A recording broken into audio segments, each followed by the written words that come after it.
everybody? Welcome back. August 2nd, 2022. Can't believe it's already August. We're going to be doing some earthquake talk today. In fact, just a little while ago, just off the coast of Honduras and Guatemala, a 6.0 earthquake downgraded now to a 5.9 on volcano discovery. And of course, our friends over at the USGS have downgraded this to a 5.3. Now, if you take a look a little closer, we're going to zoom in here a little bit. There we go. We've already had two aftershocks with this earthquake, a 4.2 just moments ago, and also another 4.2. All of these are being measured at 10 kilometers in depth, so very shallow earthquakes. And in fact, this is one of the bigger earthquakes to hit this area in some time. I went ahead and did a custom search on this area from 1999 all the way through present time. As you can see, all the largest earthquakes that have taken place over the last 22 years have been to the east of this area. In fact, we had a 7.5 back in 2018. We actually covered that on this channel. Even further back in 2009, we had a 7.3, a little closer to where we're seeing the earthquake now. And then all of these others, the 6.8,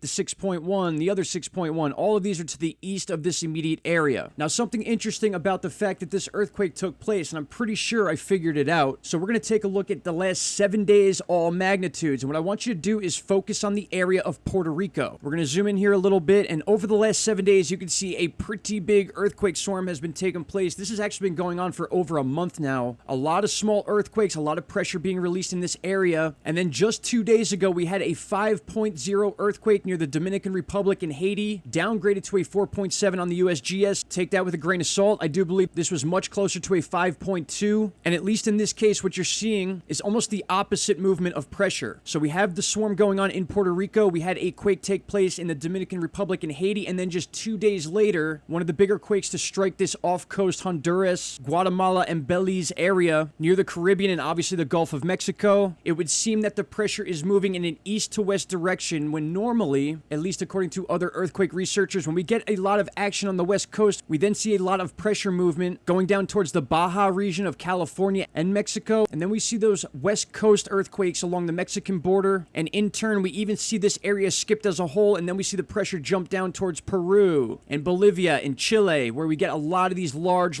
earthquakes. And we've actually had some of these in recent weeks. So long story short is what I'm putting out there is obviously my opinion based on what I've seen over the years, but this swarm in Puerto Rico then causing Dominican Republic and Haiti, and then a large 6.0 earthquake right in this area. Expect this pressure to kind of bounce back in this area. We could be seeing some action near Jamaica, the southern end of Cuba, and even again Dominican Republic and Haiti. Now, this is also on the heels of a somewhat decent solar storm we're going to be receiving in the next day and a half from a CME that left the sun just as we entered the 1st of August. So about a day ago, give that another day, and then that solar wind is going to be impacting the magnetic field of Earth. And as you can see right here, our solar wind is fairly high as we speak. This will go higher, and that force will continue to impact the atmosphere. And in turn, we may see some crust displacement. Now, checking out the buoy situation in this area of the world, although a 6.0 is not really going to set off buoys too much, the more shallow these quakes are, the more chance they have. But a 6.0 is right on that seesaw line where it could or could not set off a buoy. But unfortunately, our closest buoy is a little ways away from where that epicenter of the earthquake took place. So don't expect anything as far as waves or buoys being set off. But what I want you to focus on is the fact that we're watching a pressure transfer, or what seems like one, moving from east to west. And then once it hits this area, it's almost like it hits a wall and then bounces back in this direction. So don't be surprised, like I said, to see anything going on between Cuba and Jamaica along this fault area right here. This is a very active fault line. Believe it or not, we do get some big quakes here. In fact, jumping over to Google Earth real quick, we could see where we had this labeled, the 7.5 Great Swan Island earthquake. This was January 10th of 2018.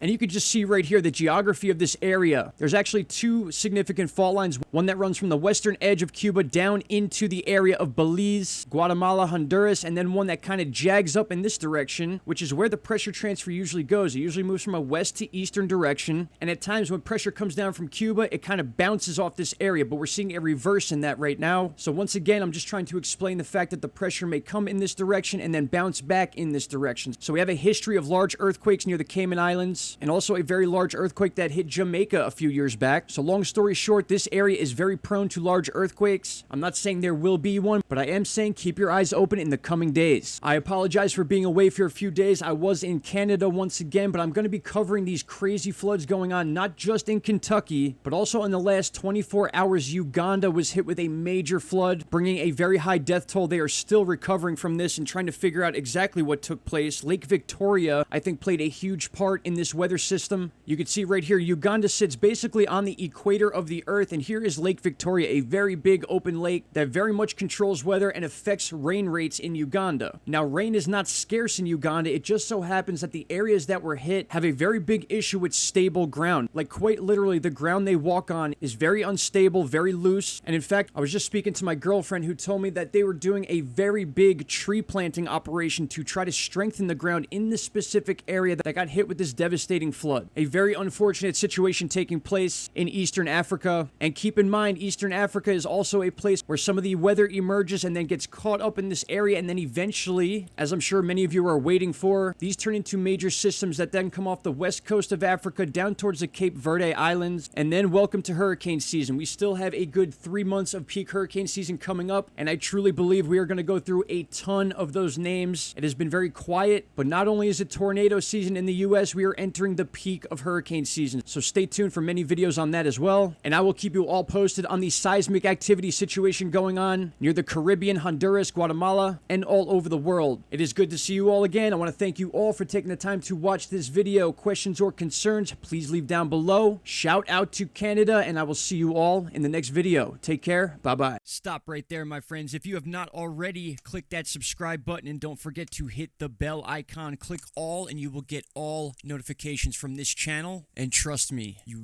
won't be disappointed.